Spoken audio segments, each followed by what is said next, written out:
இளைஞர்களே, நல்ல அட்வைஸ் கேளுங்க. அப்பா அம்மாட்ட சொல்கிறதுக்கு கூச்சப்படலாம். விந்து தானாக வருது அப்படின்னு சொல்லி அப்பா அம்மாட்ட சொல்கிறதுக்கு. நண்பர்கிட்ட சொன்னால் கூட கிண்டல் பண்ணுவாங்க, கேலி பண்ணுவாங்க. சப்போஸ் இது ஃபியூச்சரில் உங்களுக்கு ப்ராப்ளம் வரும். என்ன ப்ராப்ளம் வரும் அப்படின்னா, அடிக்கடி விந்து வெளியேறதுனால கை கால் அசதி, சோர்வு, படபடப்பு, பலகீனமாயிடுவீங்க, நரம்பு தளர்ச்சி வரும். கல்யாணம் பண்ணிங்கன்னா குழந்தை பாக்கியம் கண்டிப்பாக தள்ளி போகும். நான் சொல்கிறது அடிக்கடி விந்து வெளியேறுதல். கல்யாணம் பண்ணிங்கன்னா குழந்தை பாக்கியம் தள்ளி போகும். மனைவி கிட்ட 1 2 3 அவ்வளோதான், 2 3 இப்படி போய் 3 வாட்டி வந்தாலும் 4வது வாட்டி அவுட்டு. அது மாதிரி ஆகிடும். அதால் உங்களுக்கு மன உளைச்சல் அதிகமாகும், மனைவி திருப்தி இல்லாமல் போயிடும். அது மாதிரி உள்ளவங்க விந்தே தானாக லீக் ஆகக்கூடாது.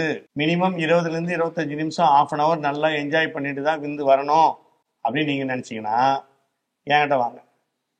நான் ட்ரீட்மெண்ட்டில் தானாக லீக் ஆகிறத நிறுத்துவேன். உடனே இமிடியட்லி 1 2 3 4 அவுட் ஆகுது பாருங்க, அதையும் ஸ்டாப் பண்ணி நீண்ட நேரம் சென்று உங்களுக்கு விந்து வர மாதிரி, விந்து திக்க வர மாதிரி உடல் குற்றத்தை தணித்து ஆண்மை அதிகரிக்க வச்சு உறுப்பு நல்லா 8 இன்ச்சு 9 இன்ச்சு 10 இன்ச்சு உறுப்பு பெருசாக்கி உங்கள் மனைவியே ஆச்சரியம் பண்ணணும். என்ன நம்ம வீட்டுக்காரர் இவ்வளோ நேரம் பண்ணுறாரு அப்படின்னு ரொம்ப சந்தோஷப்படணும். மறுபடியும் உங்கள் மேலே ஏக்கமாக இருக்கணும், உங்களை விரும்பணும். அது மாதிரி உங்களை உருவாக்குற மாத்திரை, கேப்சூல், லேகியம், பவுடர் எல்லாம் நான் வச்சுருக்கேன். அதால் இந்த விந்து அது மாதிரி அடிக்கடி லீக் ஆனால் கை கால் வசதி வரும், சோர்வு வரும், படபடப்பு வரும், பலகீனமாகிடுவீங்க. ஃபியூச்சரில் கல்யாணம் பண்ணால் குழந்தை பிறக்காது, மனைவிகிட்ட சந்தோஷமாக இருக்க முடியாது. இது மாதிரி தானாக லீக் ஆகுறது. சிறுநீர் போனாலும் லீக் ஆகுது. நிறைய ஆண்களுக்கு விந்து சிறுநீர்லேயே போகுது. விந்தும் சிறுநீரும் கலந்து போவோம். அவங்களுக்கும் இந்த நரம்பு தளர்ச்சி. டாய்லெட்டை முக்கி போவாங்க.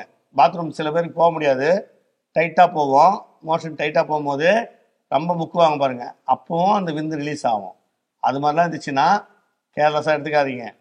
அது மாதிரி உள்ளவங்களுக்குலாம் ஆண்மை குறைபாடு.